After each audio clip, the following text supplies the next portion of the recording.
ఎలా వస్తుంది రెస్పాన్స్? కొంతమంది ఏంటంటే నేను ఏదో మెయిన్ లీడ్గా చేస్తున్నాను అనగానే ఎందుకు ఇవన్నీ బాగానే ఉన్నాయి కదా.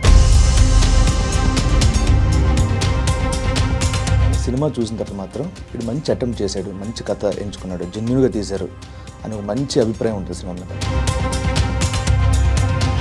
త్రూ అవుట్ ఒక 2 hours సినిమాలో మొత్తం అంతా ఒకటే ఎక్స్ప్రెషన్లో ఎంతసేపు అని ఆడియన్స్ ఎంగేజ్ అయ్యి థియేటర్లో కూర్చుంటారు అనుకుంటున్నాను. నాకు కూడా అదే నాకు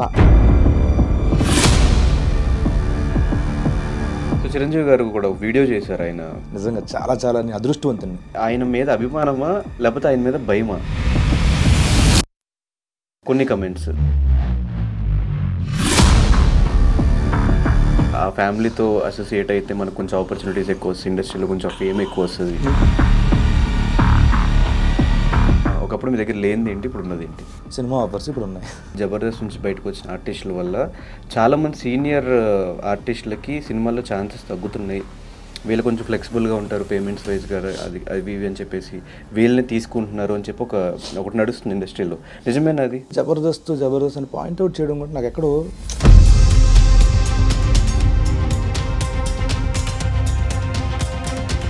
సుధీర్ ఎందుకు ఆ రియాలిటీలో లేడు? క్యారెక్టర్స్ ఏమొచ్చినా కూడా చేయను అని చెప్పేసి ఒకటి చెప్తున్నాడు అని చెప్పి టాక్ విన్నా. ఏమొస్తే చేయడం కాదు, పిక్కీగా ఉండాలి కదా. ఇప్పుడు గెటప్ సీన్ ఏ ఇదిలో ఉన్నాడు? అటు ఫేమ్ కోసమా, ఇటు డబ్బుల కోసమా? జబర్దస్త్లో నుంచి ఈ మధ్యకాలంలో బయటకు వచ్చిన చాలామంది నేను తీసుకొచ్చా అందరినీ, ఈరోజు నా ఫోన్లు ఎత్తట్లేదు, నా ఫోన్లు కట్ చేస్తున్నారు, రెస్పాండ్ అవ్వట్లేదు చాలామంది చెప్తున్నారు. పేర్లు తీను కానీ అది వాళ్ళు విచక్షణకి వదిలేస్తారు.